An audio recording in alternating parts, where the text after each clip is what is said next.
March 6th, 2026, Friday of the second week of Lent. A reading from the book of Genesis. Israel loved Joseph best of all his sons, for he was the child of his old age, and he had made him a long tunic. When his brothers saw that their father loved him best of all his sons, they hated him so much that they would not even greet him.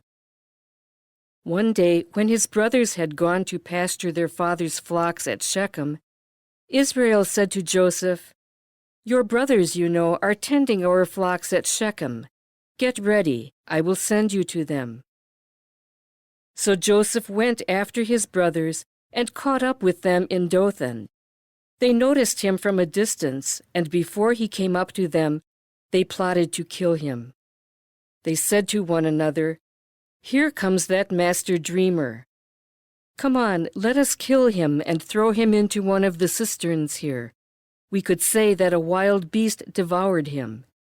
We shall then see what comes of his dreams." When Reuben heard this, he tried to save him from their hands, saying, "We must not take his life." Instead of shedding blood, he continued, "Just throw him into that cistern there in the desert, but do not kill him outright." His purpose was to rescue him from their hands and return him to his father. So when Joseph came up to them, they stripped him of the long tunic he had on. Then they took him and threw him into the cistern, which was empty and dry. They then sat down to their meal.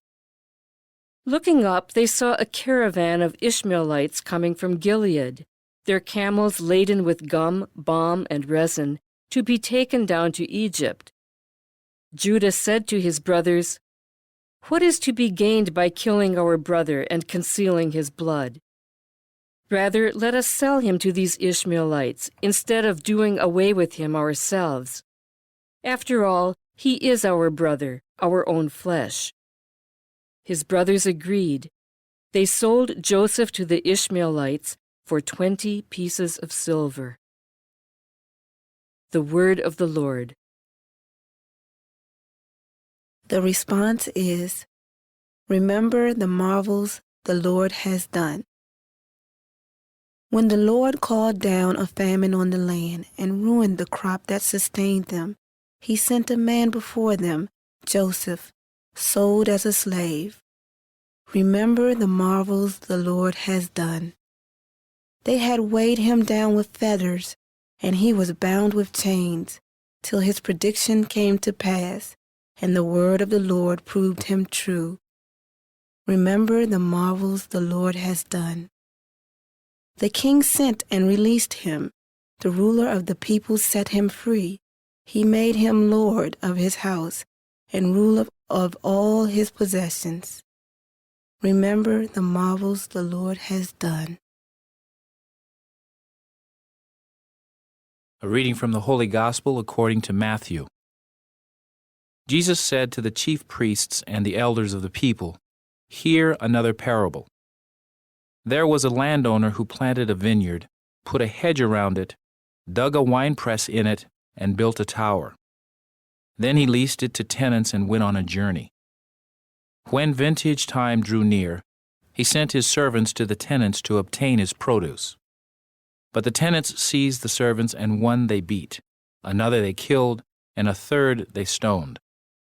Again he sent other servants, more numerous than the first ones, but they treated them in the same way. Finally, he sent his son to them, thinking, 'They will respect my son.' But when the tenants saw the son, they said to one another, 'This is the heir. Come, let us kill him and acquire his inheritance.'